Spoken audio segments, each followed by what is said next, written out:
विद्यार्थी का कॉलेज जीवन साधना और तपस्या का जीवन होता है। यह काल एकाग्रचित होकर ज्ञान चिंतन और ज्ञान अध्ययन का काल होता है।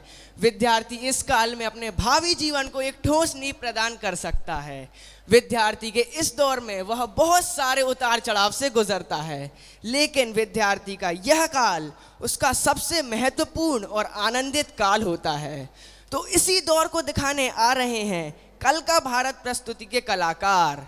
आसमान को बादलों का साथ चाहिए, आसमान को बादलों का साथ चाहिए, धरती को फूलों का हार चाहिए, धरती को फूलों का हार चाहिए, और इन कलाकारों को आप सबकी तालियों का प्यार चाहिए। तो जोरदार तालियों से स्वागत करिए इन कलाकारों का। और भीड़ू, क्या हाल चाल? अरे भाई सब बढ़िया। और भाई बता, तू कैसा है? भाई मैं तो बढ़िया हूँ, तू अपना बता। ए चाचा, 5 कटिंग चाय लगा दो, एकदम रापचिक। लगा दे रहे, या लगा दे रहे। कड़क, एकदम कड़क। हाँ भैया लगा दे रहे, लगा दे रहे। अरे ये सब छोड़ो, कल फेयरवेल के बाद क्या करना है? किसी ने कुछ सोचा है? भाई मेरा सीन तो सेट है। अपन के डैडी तो खूब कमाते हैं, मैं तो खाऊंगा पीऊंगा और मस्त आराम से ऐश करूंगा। तू बता, तेरा क्या सीन है? भाई मुझे बनना तो फोटोग्राफर है, लेकिन अब्बा नहीं मानेंगे। वो ये चाहते हैं कि मैं एक इंजीनियर बनूं। अरे भाई मेरा तो सेट है, कॉर्पोरेट सेक्टर में जाऊंगा, इंजीनियर बनूंगा, फुल एंजॉयमेंट, लाइफ तो मेरी सेट है। तू बता। भाई मैं तो मेडिकल फील्ड में जाऊंगा, डॉक्टर बनूंगा, बढ़िया पैकेज होगा और समाज में इज्जत भी मिलेगी। और भाई तू बता। मैं तो हूँ ही वकीलों के खानदान से, तो मैं तो वकालत ही करूंगा। ये लो भैया, अब तुम हमारी चाय पियो। कोई कह रहा है हम सीए बनेंगे, इंजीनियर बनेंगे, मेडिकल करेंगे, फलाना ढिमकाना।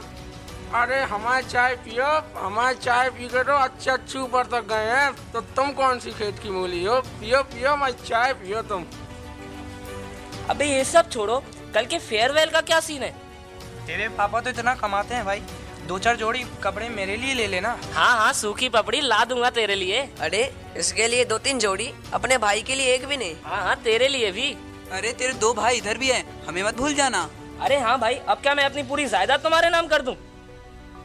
अच्छा भैया, इन सब के लाजे तुम कोट पैंट बनवा रहे हो, तो हमारे लाजे कछु कच्चा बनियान की भी जुगाड़ करवा दियो। अरे ये सब छोड़ो, जल्दी चाय फिनिश करो, कल फेयरवेल की तैयारी भी करनी है। अरे भैया कहाँ कहाँ, हमरा पैसा कौन देगा? तुम्हारे बाबूजी। Let me hear you shout. Come on.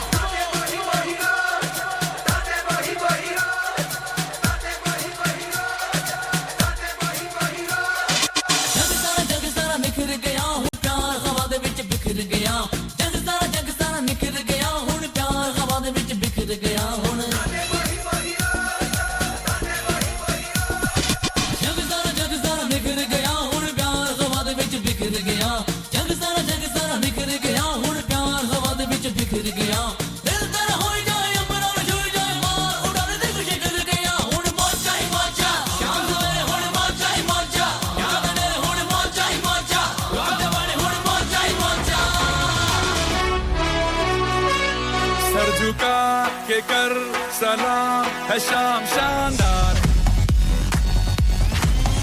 आसमां से आ गिरी है शाम शानदार। चक दे अंधेरा, चांद जला दे, बल्ब बना के, फिक्र न करियो करना भी क्या है, बिजली बचा के।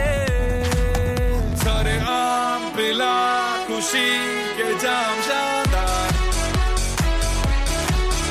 आसमां से आ गिरी ये शाम शानदार। First day of college. ओ देख भाई देख, डबल बैटरी। अरे भाई उसके पीछे तो देख, मिस यूनिवर्स। हाँ हाँ चल बुलाते हैं। ए दोनों के दोनों चश्मेश यहाँ आओ।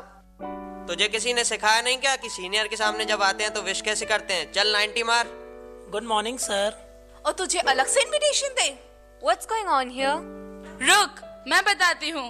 बड़ी मिस यूनिवर्स बन रही है। ए छोटा पैकेट यहाँ।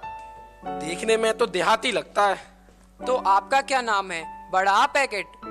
आप हमारे सीनियर्स हैं, हम लोग आपकी बहुत इज्जत करते हैं, पर सुप्रीम कोर्ट ने 2001 में रैगिंग को कानूनी अपराध घोषित किया और सेक्शन 23 और सेक्शन 10 के तहत 10,000 का जुर्माना और जेल हो सकती है।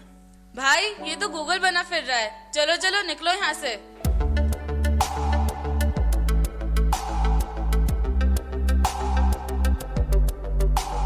सफर कैसा है ये सफर, मंजिलों की ना है कोई खबर, रास्तों से मेरी गहरी यारी हो गई, जो फर्ज से भरा था बस्ता वो भी खाली हो गया, बुरा है जमाना तू चल टकर न कर अगर मगर। एक इंसान तकरीबन 60 साल जिंदा रहता है, 21,900 दिन, 5 लाख से ज्यादा घंटे, पर किस्मतें, सोचें और जिंदगियां बदल देने की ताकत एक लम्हे के पास होती है। कुछ लोग सारी जिंदगी उसी एक लम्हे की तलाश में गुजार देते हैं और कुछ लोग सारी जिंदगी वही एक लम्हा जीते हैं। बहुत अजीब सा था वो दिन जब मैं पहली बार उन 4 लोगों से मिली। हम में से कोई नहीं जानता था कि वो एक दिन इसी एक लम्हे में गुजर जाएगा। क्यों मान लूं? क्योंकि मैं प्रॉब्लम को सॉल्व करने की कोशिश कर रहा हूँ। तुम प्रॉब्लम सॉल्व करोगे? शायद, क्योंकि मैं संडे का सारा दिन तुम्हारे साथ बंद होकर इस लाइब्रेरी में नहीं गुजार सकता। मैं तो शायद मर ही जाऊंगा यदि सारा दिन न गुजरा। शब्दों के खिलाड़ी, एक देहाती, एक कंफ्यूज लड़की और मिस यूनिवर्स के साथ। और तुम्हारा अपने बारे में क्या ख्याल है मिस्टर बागी? तुम चाल देखी थी उनकी, जैसे लाइब्रेरी का मालिक हो, हर एक ईंट अपने हाथ से रखी हो। हमारी स्पीच का टॉपिक कल का भारत है, लाइब्रेरियन आदिल अजीज नहीं। अच्छा, तो तुम बोलती भी हो?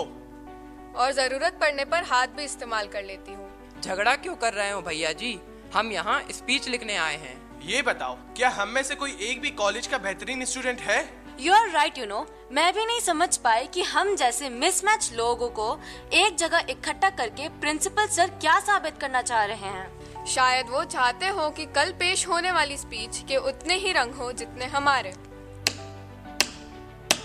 मैं राम खिलावन चौकीदार। तो बाहर जाकर चौकीदारी करो, यहाँ क्या कर रहे हो?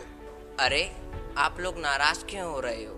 सुना है कल कॉलेज में कोई बहुत बड़ा प्रोग्राम है, चेयरमैन साहब आने वाले हैं। क्यों, तुम्हें उनसे कोई काम है? नहीं, मेरी माँ कहा करती थी कि बड़े लोगों से तो सभी को काम पड़ता है, कभी कोई ऐसा काम करो कि बड़े आदमी को तुमसे काम पड़े। लो, अब ये भी हमें ज्ञान देने लगे। तुम अपने आप को समझते क्या हो? हर किसी पर उंगली उठा रहे हो। खुद को मसीहा समझते हो क्या? रिलैक्स यार, हम 3 साल से एक ही कॉलेज में पढ़ रहे हैं और एक दूसरे का नाम भी नहीं जानते। हाँ, नहीं जानते। जानते हो क्यों? क्योंकि हम 3 साल से एक कॉलेज में हैं, मगर कभी एक सिस्टम में नहीं रहे और एक सिस्टम में रह भी नहीं सकते, क्योंकि 75 साल से इस कंट्री में एक सिस्टम रहा ही नहीं है। क्या कभी ऐसा होगा जब तुम मर्सिडीज से, ये गाड़ी से और मैं रिक्शे से उतरूं तो गार्ड का सलूक हम तीनों के साथ एक जैसा हो? तुम इतने एंटी एवरीथिंग क्यों हो? यहाँ सिर्फ पैसा चलता है, रिलेशन, भाई भतीजा वाद चलता है, रिश्वत चलती है, आम आदमी का जो नहीं चलता, ईमानदारी नहीं चलती, मेरिट नहीं चलती। और तुम क्या हो? You are nothing. तुम हमें हमारा काम करने दोगे या नहीं? वरना क्या अपने पॉलिटिशियन डैड की पावर से डराओगे या अपने भारी शब्दों के नीचे दबा दोगे? मेरे बारे में कुछ भी कहने से पहले अपने आप को जानने की कोशिश करो।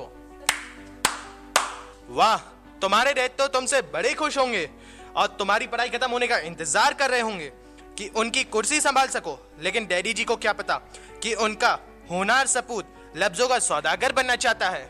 मैं बहुत टाइम से परेशान हूँ कि लाख कोशिश करने के बाद भी तुम्हारी मेरी बनती क्यों नहीं।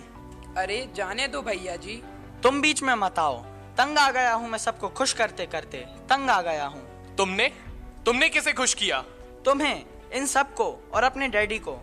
Please stop it, please. यही तो मैं कह रहा हूँ, प्लीज स्टॉप इट। क्योंकि जब जिंदगी मेरी, उसे जीना मुझे है, तो उसे जीने का हक मुझे क्यों नहीं? तुम्हें क्या प्रॉब्लम है? प्रॉब्लम ये है कि मेरा रास्ता भी किसी और ने चुना और मंजिल भी। कहाँ जाना है, कैसे पहुँचना है, कुछ भी तो मेरा नहीं। जब फैसला ही नहीं मेरा तो जिम्मेदारी मेरी क्यों? जब ख्वाब ही मेरा नहीं तो आँख मेरी क्यों? जब आसमां मेरा नहीं तो उसे छूने की ख्वाहिश मेरी क्यों? मैं सोचता था कि तुम इतने चैन में क्यों हो। हाँ, अब पता चला कि तुम भी कांटों पर सोते हो। हम सब कांटों पर सोते हैं, सब के सब। जानते हो क्यों? क्योंकि जब लोगों के विचार नहीं बदलेंगे, हम घर हो या बाहर इसी तरह घुटते रहेंगे और सफर करते रहेंगे। हो गई कल की स्पीच तैयार, क्योंकि यही है कल का भारत। नाराज, मायूस, बेईमान, भ्रष्ट और अशांत। नहीं, ये आज की हकीकत हो सकती है, पर कल का भारत नहीं। मैं बहुत देर से सब कुछ सुन रहा हूँ। सिस्टम को सारे लोग दोष देते हैं, लेकिन सिस्टम का हिस्सा बनकर उसे सुधारने, लोगों के विचार और उनकी जिंदगियां बदलने की ताकत मैंने तुम में देखी है, और तुम ही हो जो एक अच्छे लीडर बन सकते हो। मैं? The day of presentation.